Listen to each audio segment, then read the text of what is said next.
think of your avatar, think about yourself. If you are your own avatar, think about the experience you want to go through. And then once you think about it, then the next phase is staying and living through it so that you can experience gaps that you may have missed. Then once you launch the home, then it's really about listening to that feedback and be proactive too as you're thinking about ways to enhance the experience. Because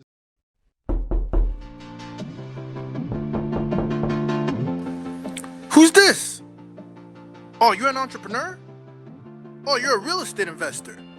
Oh, you're trying to learn from those who did it. Well, come into the lab then. Put your white coat on, gloves on, notepad, and let's build, y'all.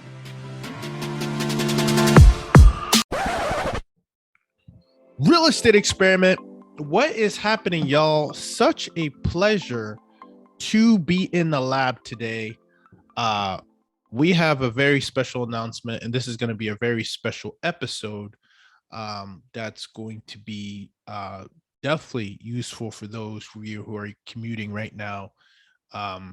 Based on the announcement that I made, we have a new book in the lab, and I'm just so excited because it's a project that compiled many practitioners that we've had on the show, right? I mean, from Mark Simpson to Julie George to, the list goes on and on. And I'm just looking here, we had Dr. Rachel Gainsborough in the lab with us, all these individuals, we came together, right? Heavy hitters in the short-term rental space. And we collaborated on a brand new book called Hospitable Host. And I'm so proud and honored to tell you that today, it is I can say that we're an Amazon bestseller in multiple categories, number one, and we're only 3 days in, right? And actually we hit that on day one, right? So this is international. You can get this anywhere on Amazon. If you're listening, Hospitable Hosts is the name of the book by 40 authors who are inspiring, who share their inspiring, memorable stories as Airbnb hosts around the world to educate and inspire, motivate. And so I'm just so excited to share my chapter with you. My chapter is chapter 26. And if you know, it's very on brand with one of our core values. As you know, that this episode is brought to you by investedtalent.com, which is a content repurposing agency specifically for real estate thought leaders, investors, short-term rental specialists who are looking to either launch a podcast, who have a podcast, and are looking to extract and create more content from that podcast. Now, you might not necessarily know that that's what you need, but that's our strategy that we use to build a thought leadership brand. And that's actually how I was able to get pulled up and asked to be a contributor for this book, because of my podcast, right? I had a shout out to Julie George for sending me the assist, right? I featured her on my show. She's been an inspiring figure who's given me insights in my business on and off the air.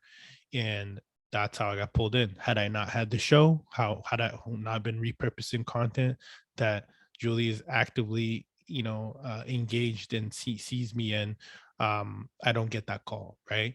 So, and that's how happened time and time again, right? Deals, sponsorships, you name it. If you're trying to build a brand, we believe podcasting is one of the best vehicles you can use to extract content for your brand, to ask questions for your audience on behalf of your audience, to serve them when you have a notable guest on the show that you can get knowledge from, and even better, most importantly, form a relationship with.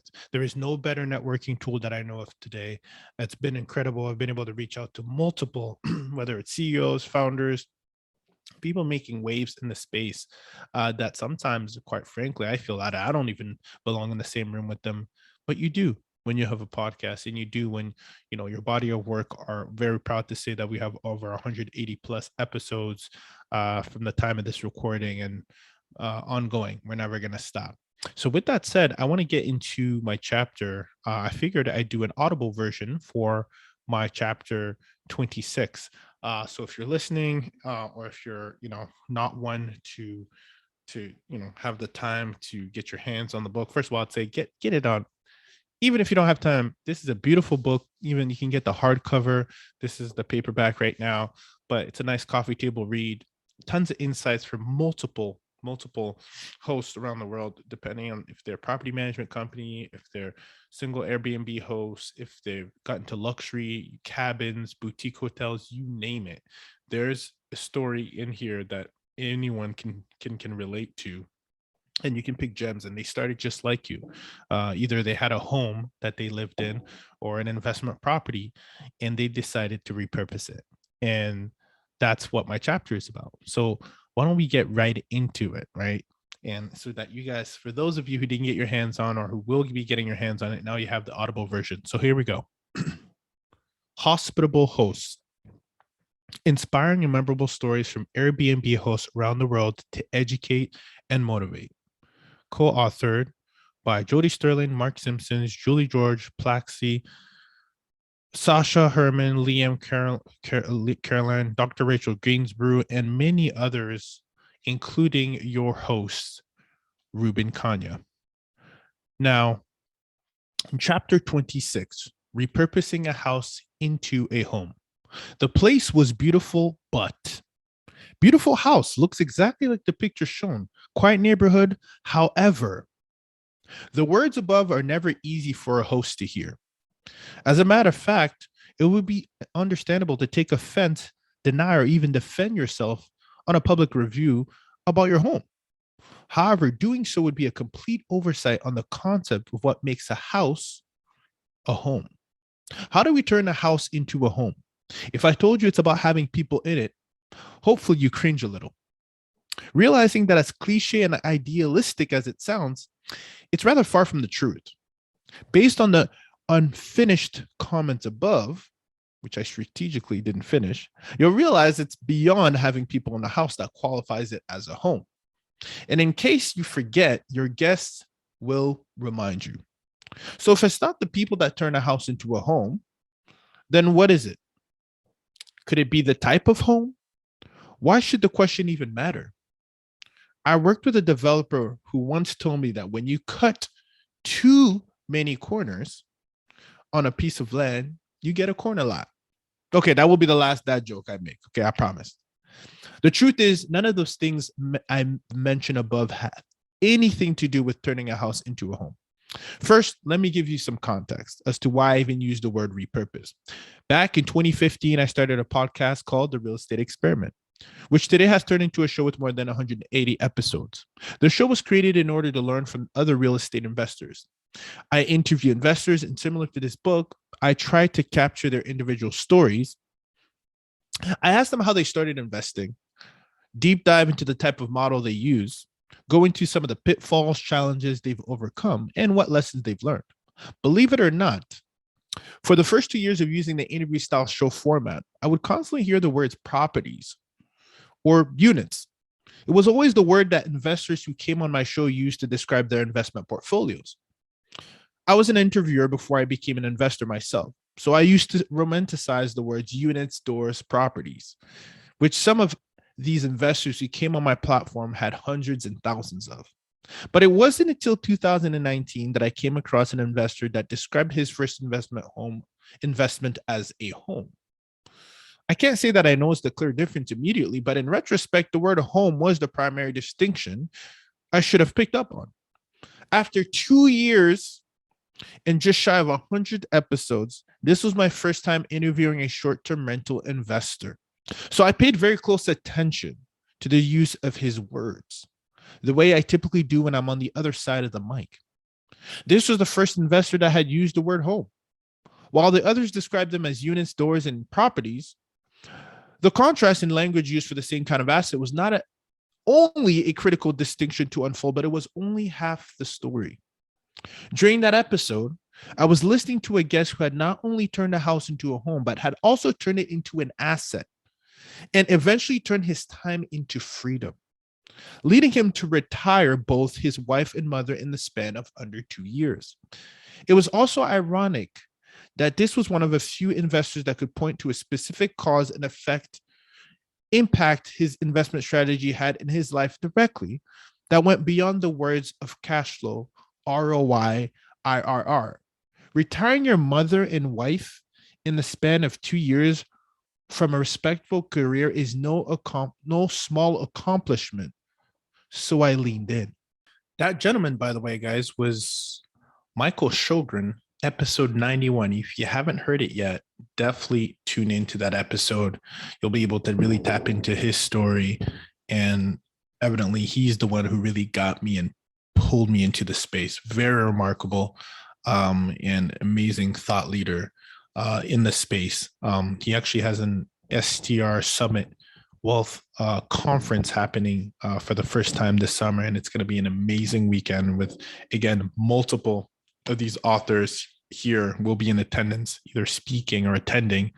So it's going to be amazing. I wish I could come, but I have other commitments. As you're listening to this at this time, I am going to be getting married in 2 weeks. So I guess that's a great reason to not make such an event. But if you don't have that excuse, then you need to be there as a short-term rental enthusiast. So let's proceed with the chapter. If I may, before I go any deeper, while this may be self-serving, I'll say it once to echo a life hack that I truly believe is overlooked by anyone looking to make a change in their life. Starting a podcast, interview style, in the direction of a goal, a career, a path, insight, or inspiration, like becoming a short-term rental host per se, is one of the best decisions you can make. And I say this because it certainly has been one of the best decisions I've ever made to start a podcast in my life. I say this not only because it introduced me to the world of short-term rentals, but because of the knowledge I've been able to accumulate and then emulate. Most importantly, the community I've been able to build and the quality of relationships I've been able to foster on the air for a lifetime are all reasons I built an agency, investthetalent.com, to help other hosts and investors start their own podcasts and do the same at investthetalent.com. I found that the best way to get informed by a new concept before you dive in head first is to ask as many questions from someone else that has done what you want to do. It will give you the confidence and even permission to take action. Most people don't take action because they lack the information and thus lack the confidence in pursuing the path or action that can change their lives. If you're reading this book, you're ahead of the curve, or listening, that is. You're perhaps looking for an inspiration or information, and I would encourage you to continue to read or listen as you're doing, and most importantly, talk to hosts who are already doing what you want to do. And if you're current hosts like myself, continuously ask them questions on how they operate their business, what tools they're using, how they handle challenges, growing strategies, automations, hiring cleaners, dealing with occupancy issues, optimizing your listing, etc., etc. You name it, the answer is out there. Just like any other topic of interest, career, or path you want to pursue, you're just one question away from getting the information that will change your life forever. What better way to do this than an interview style podcast? I call this fast forwarding superhost excellence. If you're looking to do this, by the way, go to investtthetalent.com and book a call to get your show off the ground.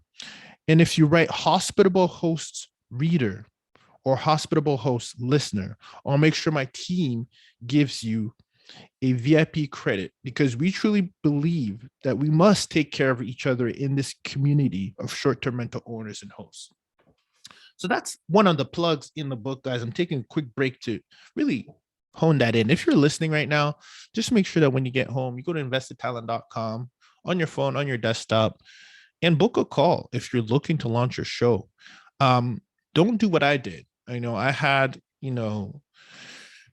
what most of us have is imposter syndrome, right? When I first started, and rightfully so, because when I first launched my podcast, first I was documenting my process of my journey, right? I'm a big Gary Vaynerchuk guy. I don't have one of his books behind me. I'm in my other, his whole thing is document the process, because when you start documenting the process, people start following what you're doing and start being aware of what you're doing.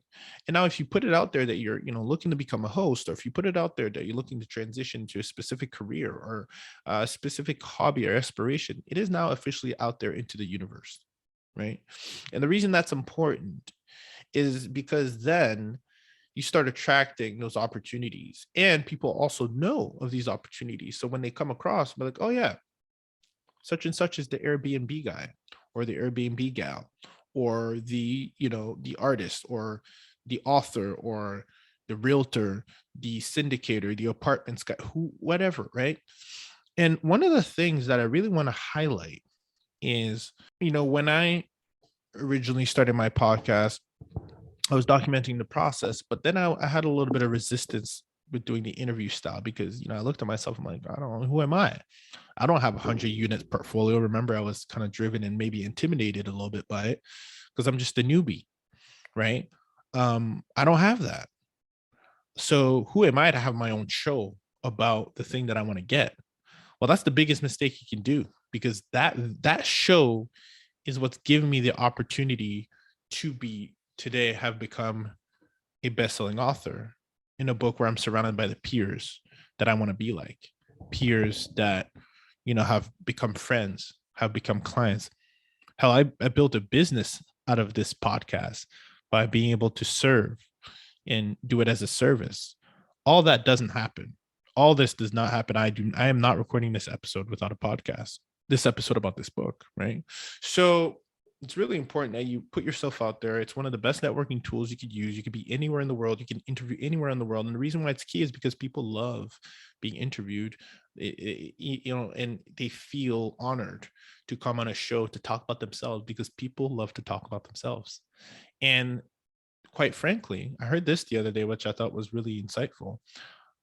You'd be surprised. There's some leaders in the space who do not get enough praise because they're a behind the scenes person. And so when they have a person like you who's interested in interviewing them, giving them a platform, a red carpet approach that they've never had, they feel honored and they feel proud and they feel it's a podcast. I mean, anybody in the world can listen to it. Now, here's the caveat too. You might not even have that many listeners, but it's still a powerful platform that, quite frankly, if that's one of your biggest pain points, I've never been asked how many listeners I have or how many downloads. Never. Even getting sponsorships, I've never been asked, which is incredible, right? So if you're looking at launch a podcast, if you're thinking about it, not like I'm pushing, if you're actually thinking about it, I would say do it, because then that means that you have level of interest in that potential opportunity is one that you're not going to regret. I promise you. And if you do regret starting a podcast, send me an email at ruben@investedtalent.com, and I would love to hear why. But just be very clear as to why you're starting a podcast. I use my podcast as a networking platform, as a way to connect with the community. Actually, I don't know to this day how many downloads I have. I would have to check.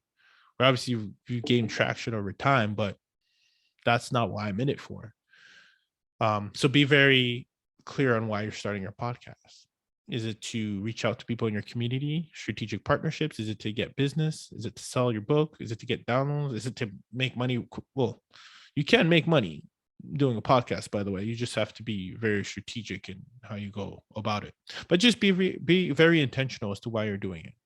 And again, I can't stress enough how important it is to get access to people across the world who maybe you have no business being in the same room in, but because you have a platform, they're willing to sit down with you and you can extract as much knowledge as possible. And then if you hit it off on the air, you have a new friend from across the world that's a leader maybe in the space that can help you and open up doors for you, and vice versa. Maybe you can help them. That is a beautiful, beautiful thing for you. So if that's the case, and you're interested, by the way, that's what we specialize in at investedtalent.com. We help short-term rental hosts.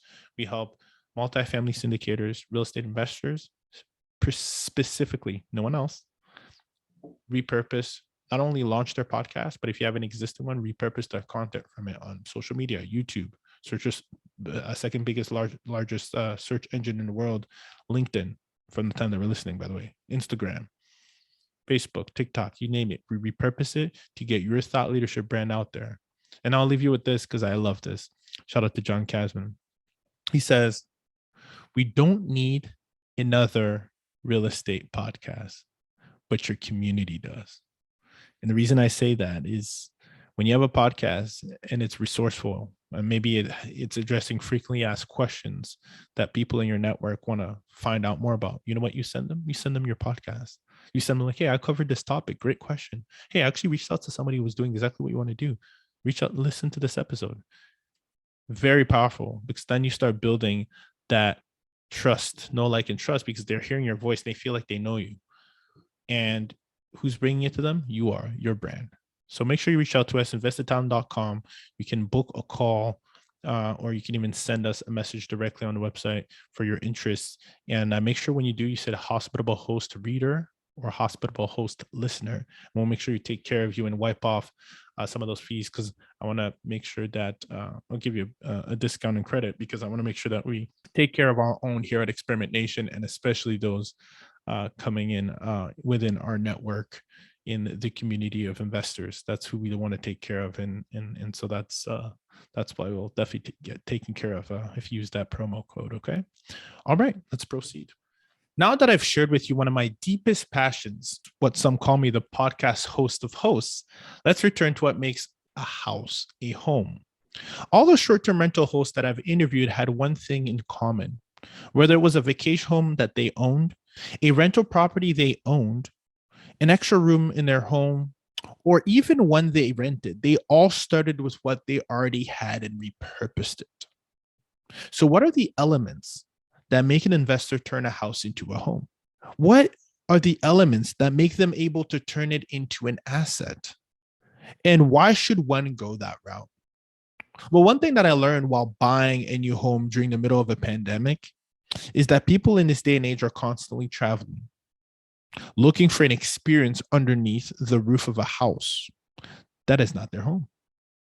Making the experience and moments and emotions that make a stranger's house feel like they're in the comforts of their home during their stay. So essentially, a house does not have to be your home, but it certainly needs to have experiences to make it feel like one for the person who's staying in it. We covered this in episode 161 of the Real Estate Experiment show with Michael Elefante, where we discussed the 1 to 2 key Instagrammable moments, experiences you must have in your Airbnb or short-term rental, or even vacation rental, that is.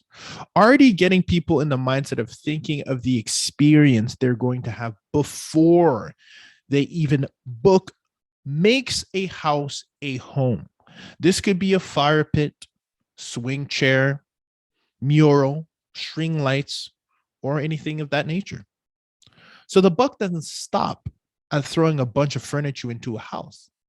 Being a licensed realtor, I've seen a lot of listings go stale, and I've seen some of the best go quickly.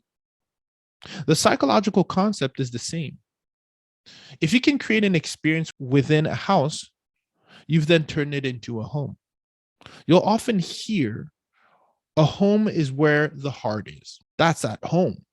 But because of the experiences that happen within that home, that's what makes a house a home. So how do you repurpose a house into a home and then into an asset? One of the biggest lessons I've learned from interviewing many guests or who are also hosts is to spend a few nights in the homes of your short-term or vacation rentals to truly experience what your guests will go through. The goal is to be in the shoes of a certain type of guest, and hopefully and ideally, you are your own guest avatar. In other words, ideally, you are a representation of the type of guest you'd like to host so that you can better optimize their experience and anticipate what experience in your home to make it theirs during their stay. So here's an example of the exercise you should consider going through as a host to repurpose any of your houses into a home. Spend a day and night there to experience what a guest would experience spending a typical day, night, and or night in your home. The reason this is important is you might think these things through, like some kind of a checklist of what a guest would ideally need, but there's nothing like living through it.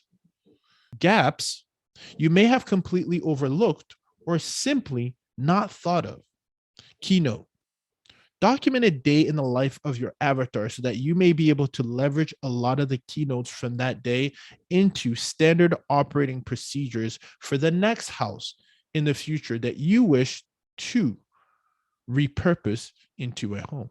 Experimentation, I always experiment. And the reason why is I'm always trying to find the best tool, the best method, and the best vehicle to help me get to my end goal. One of the tools that we use in the short-term rental space is Guesty for Hosts. Now, experimentation, you know that I love to test things and I wouldn't be sharing with you anything that I don't use myself. As a short-term rental superhost, Airbnb superhost, listings that we own and co-host at the same time, I can tell you that there's no better software that allows us to streamline our business. Right now, currently, there's actually 3 properties right now that are currently where guests are checking in, and I'm here with you, and I did not need to send in check-in instructions for these current properties, right?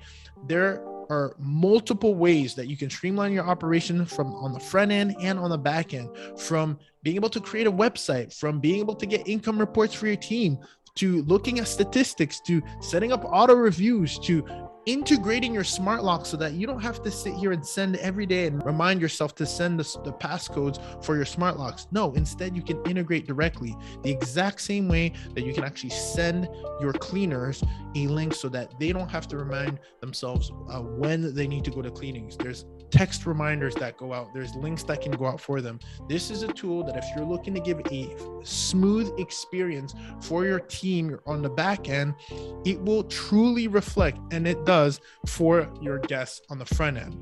Make sure you go to host.guesty.com and use our unique link. Our unique link will be in our bio, in the show notes. If you're currently watching this, you'll see it right here at the bottom of my screen. Use this unique link so that you can tell Guesty that I sent you. You don't want to miss out on this. You need a PMS, property management software, in your business if you're looking to operate like a super host that you deserve to be, so that your guests can have the best experience that they deserve to have at your properties. Again, that host.guesty.com. Use our unique link that is here on the screen, in the bio, and in the show notes if you're listening to this, guys. Happy hosting.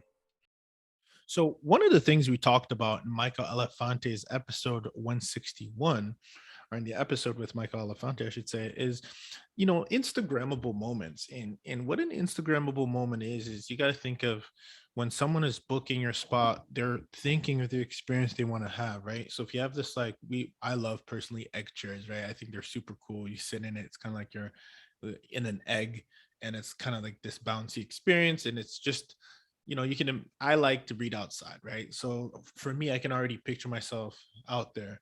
Another thing is fire pit. We love having fire pits, right? And he was actually one of the reasons why I ended up adding a fire pit to my back deck. And lo and behold, just got a phenomenal review that the guest quoted, that the fire pit was everything. Now think about what that means. It means that around that fire pit, the conversations that they're having, the laughters that they're having, maybe it's marshmallows, that is an experience and a moment that they're going to always remember for the rest of their lives, right? So I remember that time we were playing ping pong. Is it ping pong or pool? We could have a ping pong table, I guess, in that basement. And we're in Louisiana, we're in Arizona. Oh, that Airbnb was so nice. And by the way, I couldn't stop laughing. Like, I remember that one joke that you said while we were playing. Oh my God, that is an experience, right? Like, or one better yet, in one of his Airbnb's mics, he actually has like a butterfly on the wall where people take pictures and the wings will look like they're yours, right? Butterfly wings. So, we have a mural of Atlanta as wallpaper in the kitchen. And then you also say you could tag us. So these are Instagrammable moments. It doesn't mean that literally that they're going to post it on Instagram, but we mean like it's an experience that they're going to have. And that's really important. Now, in addition to having those Instagrammable moments, you also, one of the biggest hacks that I've done is, um, is stayed at, one of the homes that we have so that I can really experience, oh wow, getting out the shower. Like there should totally be a rod there because, it looks nice in pictures, but then it's like from a functional perspective, it doesn't serve us me to just get out of the shower and not have a place to set my wet feet or grab my towel. It's actually all the way by the door, which means that I'm shivering walking across the bathroom to get it, or I have to hang it around the rod, and maybe the rod is, it's not ideal. It just doesn't look good. It's not a good experience. Maybe there needs to be some hooks there by the. So it's these little things that you might not think about, such as if your plugs are far and you got to plug your phone. People like to sleep next to their phones. They use it as an alarm if you don't have an alarm, because even if I do have an alarm at a hotel, I still use my phone because I'm wired that way. Then it's also always best practice to have a plug there. And if it's not, maybe you have a lamp with the USB where you can put in the USB for the charger, right? Or at least the USB port, whatever it's called. You guys know what I mean, right? So these are things to think about. They're little things that you might not necessarily think of, but as you're living through it, you're like, oh, wow, you're right. If you're, coffee, right, you realize you have no coasters for that nice table that you have, right? So as you're making it and going through your routine, you realize that you don't have that. You don't have an ottoman to kick your feet up, and you like to, like these little things that you might not be able to think through. It's best to live through. The miracle morning. Here's a quick snapshot of how granular you can get. I wake up super early every morning. I haven't looked back since reading the book The Miracle Morning by Hal Howard. Because I start my day very early, earlier than my fiance. Shout out to Celine, who also runs our short-term rental operation together. I definitely need a lamp on the bedside table. If it can have an adjustable feature, even better, so she doesn't wake up.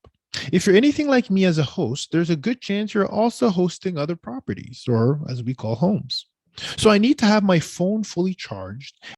The phone, should I receive a call or an emergency of whatnot. Ideally, an accessible plug by the bedside table, or even a lamp that has a USB port for a charge, as discussed earlier. You could even take it a step further. At home, I have an alarm by the bedside table instead of my phone in order to get a quick glance at the time in the middle of the night, or even in the early morning prior to the start of the day. It's the fine little details that matter the most. Bathroom. I lean on a counter when I brush my teeth. One of our vanities in one of our properties was loose. I noticed it was once while staying there. Replacing it got put on the back burner until a couple stays later it came to bite us. During the next guest stay, the gentleman must have been a leaner like myself. Talk about a true avatar. Ended up bringing the whole thing down. Troy, if you're out there, we know it was you. By the way, the name was not Troy, but we use that for the purpose of this book. But I'm guilty as charged because going through my morning routine, I had experienced this and had failed to get it addressed on time. My due diligence could have prevented what could have been a more serious issue. We're lucky the pipe did not burst. So if you just launch an Airbnb without doing what I've now coined the term, the experience due diligence, you may very easily overlook some key moments that can add or even take away from your guest experience.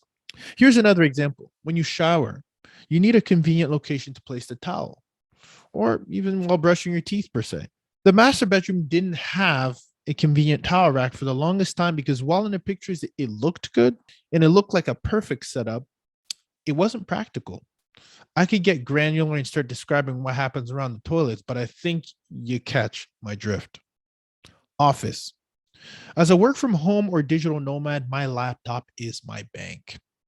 Wherever I go, I take the office with me. In our short-term rental, we had a dedicated office space for a while without an extra monitor. You know what monitors need? A cable adapter to connect them to the laptop. Now, which laptop? You might have to have several heads, right? Can you believe it? I can. I can also tell you how many times I've forgotten my adapter at home. Today, I'm actively typing this chapter from the comfort of my second monitor. So I know how critical this is, in addition to having powerful Wi-Fi and a couple Wi-Fi extenders to really optimize the fastest speed possible for all your guests. We could go into the printer, paper, etc., but I think you catch my drift again. And as I'm writing this, and as you're listening to this, the guilt of me not having an adequate printer in all of our homes is now forcing me to commit to this now new commitment. So one of the things here we talk about in the book and is really thinking about to the very little detail and knowing your avatar, right? So if you're gonna have an office space, or if you're gonna entertain, it's kind of a domino effect, because you can't have one without the other. You can't cut the experience in half. And so it's really important that anytime you even add an experience, that you factor in what they'll need with that experience as well.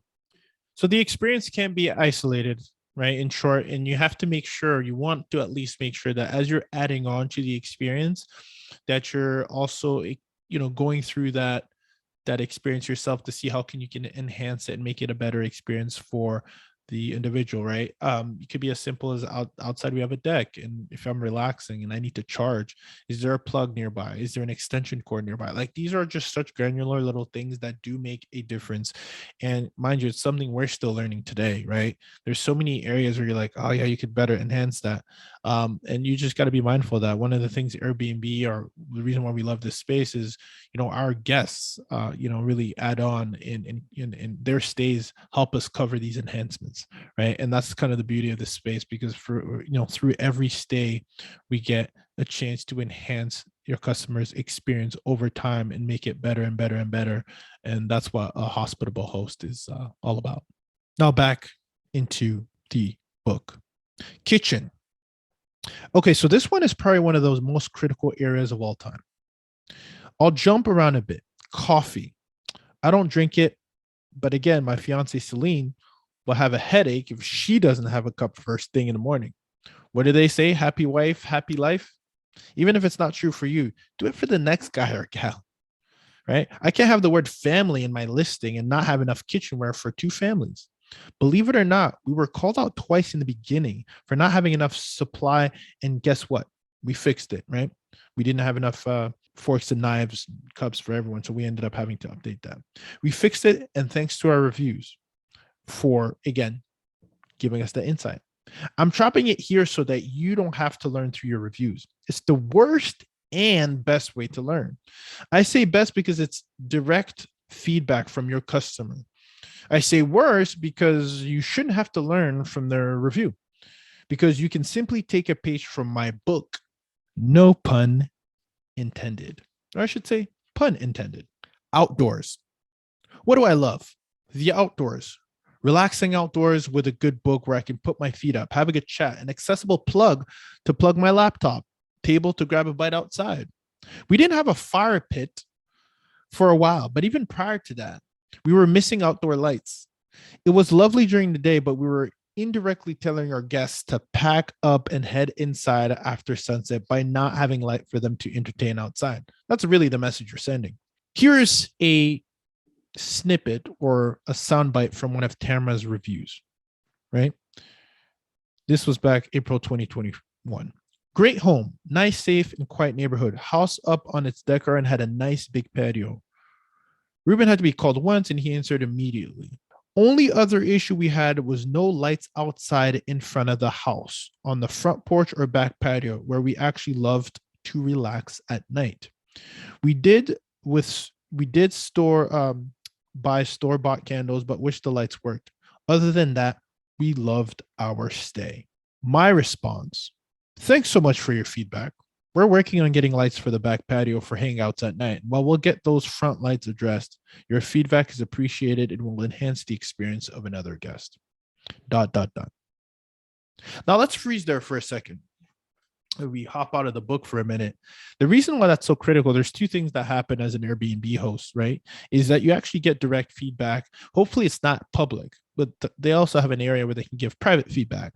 That is probably the most important place that you want to go when it comes to thinking about ways to enhance your listing. Don't think what you think. Listen to what they have to say. And you'd be surprised, a lot of guests give a lot of feedback. They give you a heads up about what's going on in the property. They're literally your eyes. But at the same time, you don't want to be reactive all the time. You also want to be proactive. So the goal is to find that balance of listening to the customer as they're making requests or even suggestions, or even when they ask questions such as, is there a grill on site? We take notes down. Maybe add a grill. Make that the next purchase. By the way, do you guys have a play kit for my child? Interesting. Write it down. Listen to the marketplace.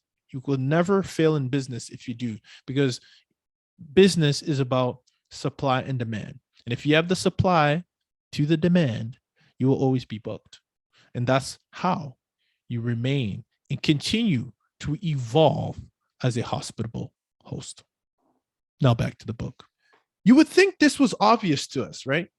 But it didn't occur to us as new hosts, considering we hadn't fully experienced our new home ourselves yet at night. However, our guests had, and they let us know in the reviews. So guess what we did? We listened and repurposed our outdoor space into one of the favorite places our guests rave about it in our home today. I've used the above examples to say the following. Build an experience into a house and you will have a home for your guests. Who you build the experience for is just as important. Don't build the experience for yourself if it doesn't serve your avatar. It's much easier if you are your own avatar. But this does not always have to be the case. You should know your region, area, and type of people that come into your home to make it their home for their limited stay.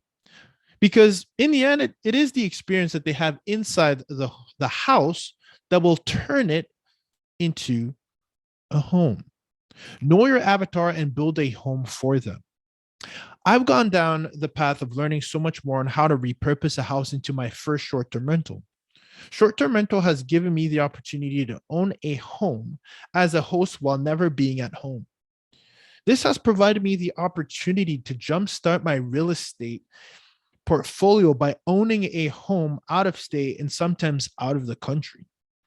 While the mortgage is completely paid for by our guests, it has also provided cash flow to reinvest into giving guests more experiences to enjoy. Our entire backyard and interior have all been reinvestments we make from the guests that have stayed and experienced our home. It almost makes me feel like we should have a sign that says, every stay contributes to a better enhanced experience for a future guest. We hope that you stay with us. For me, being a hospitable host means repurposing a stay into an experience, into a home, and into a freedom fund for me and my family. I hope that you take this as a proof of concept from a guest who stays at multiple Airbnbs around the globe and hosts guests in multiple homes at once from multiple places. I hope that this level of insight can help you become a hospitable host that commits to repurposing houses, rooms, spaces into homes, providing better experiences and homes all around the world. Experimentation. This was brought to you by invested-talent.com. And just to recap, what being a hospitable host means for me was is being able to repurpose a house into a home. And as you heard in this chapter, it was really about one, taking elements from the guest, but before then, taking a step back is one, it's actually experiencing it yourself. So you can think of your avatar, think about yourself. If you are your own avatar, think about the experience you want to go through. And then once you think about it, then the next phase is staying and living through it so that you can experience gaps that you may have missed. Then once you launch the home, then it's really about listening to that feedback and be proactive too as you're thinking about ways to enhance the experience. Because let's be honest, all of us, most of us have a budget when it comes to how much we're going to be willing to put into a property. So you might have some plans and you want to prioritize those plans based on, of course, where you see the next best investment might be. But while you're being proactive, also be reactive very, very quickly. If one guest says something and it's very valid, this is no space to be a slumlord, right? Where you're, yeah, too bad, they can deal with it. If they can deal with it and you don't pay attention to it, no one's going to deal with staying at your property, right? And that's exactly what it will be. It will be a property. You want to build a home. You want to build an experience. So you want to repurpose a house into a home by building that experience and being reactive very quickly to the feedback that you receive from your guests. And hopefully it's privately, but if publicly, even better. Make sure you respond to every single review is the best advice I can give you. And in there, hold yourself accountable that has actually been taken care of. You will be surprised how many guests, in the beginning we had some issues. There's a guest that said it's unfortunate that this was not addressed as it was previously mentioned in a review. Can you imagine, right? It's out there. People read reviews. As a matter of fact, I just got off with a gentleman who wants us to run his properties or manage his properties because he saw how great our reviews were. People read reviews. So what you want to do is get the feedback from there, and hopefully don't wait too long, right? But once you do get feedback, take action right away so that you can become the hospitable host that all of our communities can benefit from. Now, remember, I want to finish by saying this. The beautiful thing and the beauty with this industry is that we're able to host many people from around the globe. Whether you're there or not, we're remote hosts. We're not always on site. But even if you're on site, you get to meet some wonderful people. But if you're not, you're giving them an experience. You're giving them memories, and they're helping you build the next experience. And the reason I say that is because if you're doing it the right way, you're going to be a profitable host. And you can take those profits to reinvest back into enhancing your home or even building multiple homes. And I don't mean it by, tactically building a home. I just mean building it by repurposing a house into a home. And in short, creating financial freedom for yourself. There's it's an impactful tool that you should utilize to really give people a good experience, but also allow it to make a difference for you and your family. So with that said, I want to thank you for listening to the audio with a little bit of flavor added to some of the reflection points in the book. And again, I can't stress you enough to read all the chapters. I can't say that there's going to be an audible for each chapter. Maybe that's something we can work on as of now, but you've heard mine. Definitely check out the rest of the hosts and operators that are in here. There are some amazing people doing some amazing things. I'm so humbled to be a part of it. Make sure you tune in to the Hospitable Host podcast, which is coming out soon, that will be produced by my team at Invested Talent. And just like that, you came, you saw, you conquer. Thank you for listening. Episode brought to you by investedtalent.com. Just like that, we are out.